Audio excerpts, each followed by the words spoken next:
Chairback spokes.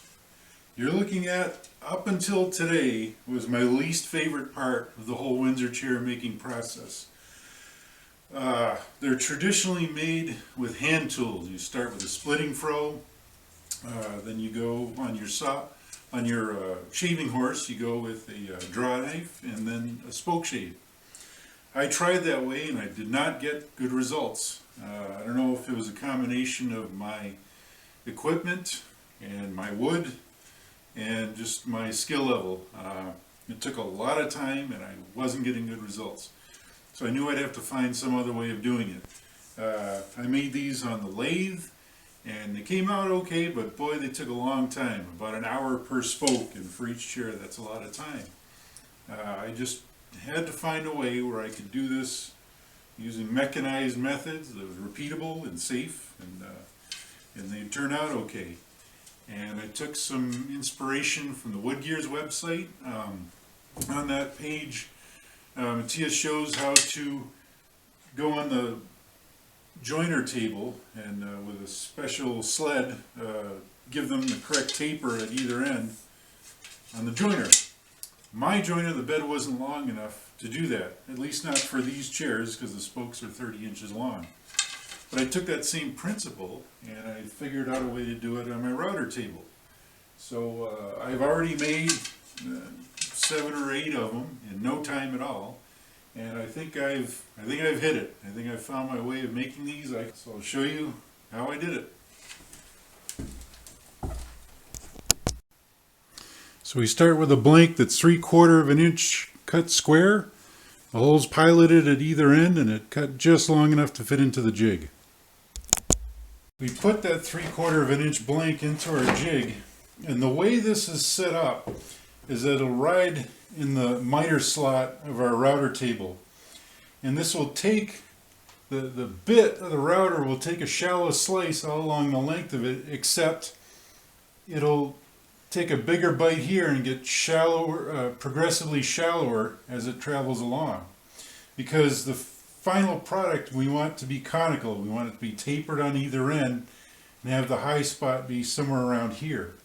And I did some mathematics and some tweaking as I built the jig, so it does that without me having to think about it.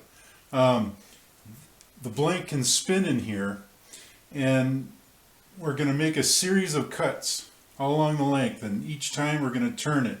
First cut will take the corners off, and then after that you're just taking a series of small turns and going along the length until it's fairly smooth.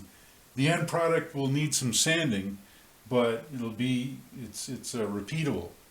So this first cut is going to make it small here and big here, and it won't cut this end at all.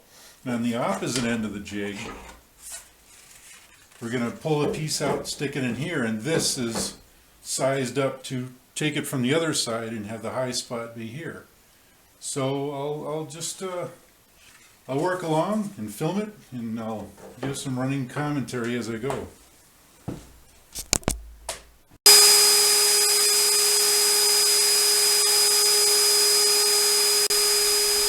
So this first pass that we're taking is a little bit hairy because the router bit actually wants to grab the piece and pull it through itself, and we're fighting to hold the sled so it can't pull it away like that. We need to take a pass in this direction because to come at it from the other side, the cutter would want to peel big splinters off of it, so that's a sacrifice we make. It gets easier as we go because you're progressively taking smaller slices off the stock, but cutting those square corners off, you're removing a fair amount of material, and it's going to tug fairly good, so you'll see me taking it fairly slow at first here.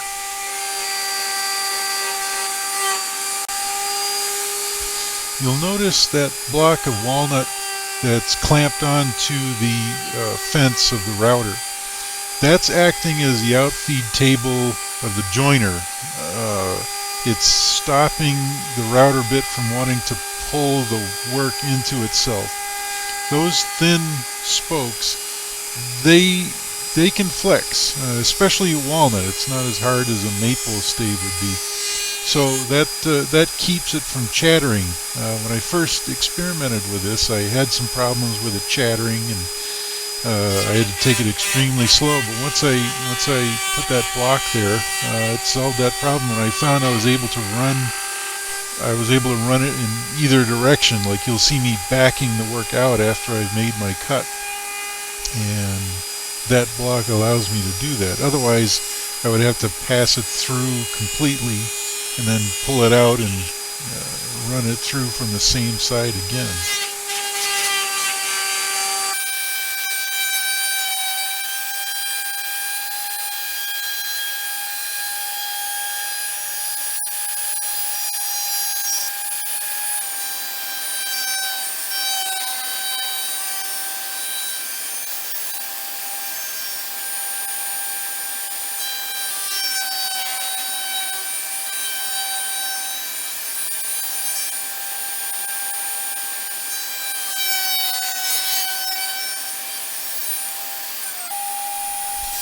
This vantage point will show you how I work using my left hand to advance or rotate it a little bit more and hold it in place as I make my pass. And you can also see how it just gets easier and smoother as you go. You don't have to take as much off with each pass, and after a while you're just going back and forth to make sure you get anything you missed the first time around.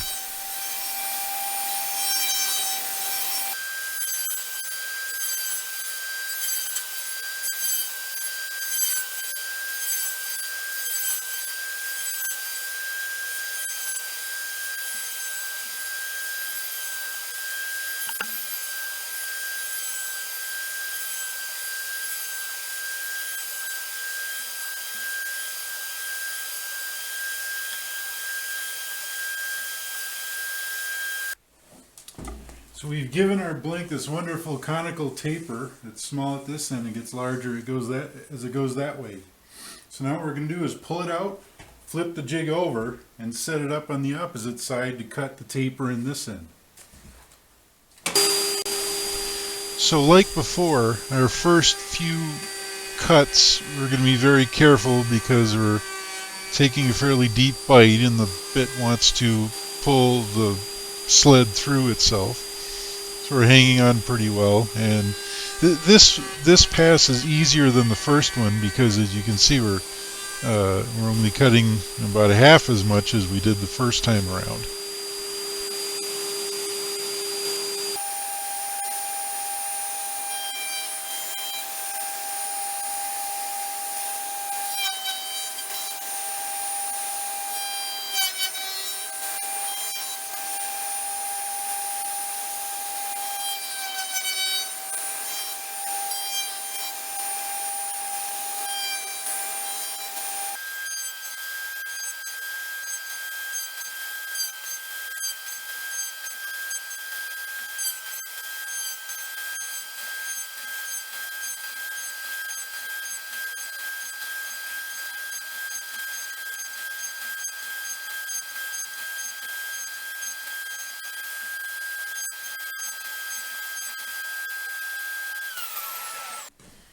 So there you have it.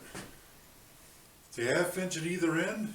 The fattest point is right here where I want the bulb to be. It's you can feel the flat sides where each pass of the bit went, but we can sand that down. We're first going to let it dry, then we're going to size the tendons on either end. It'll be ready to go. And geez, I didn't time that, but that took a fraction of the time of any other things I tried. So I'm pretty happy with this method. I could make these spindles till the cows come home. Maybe it'll help some of you.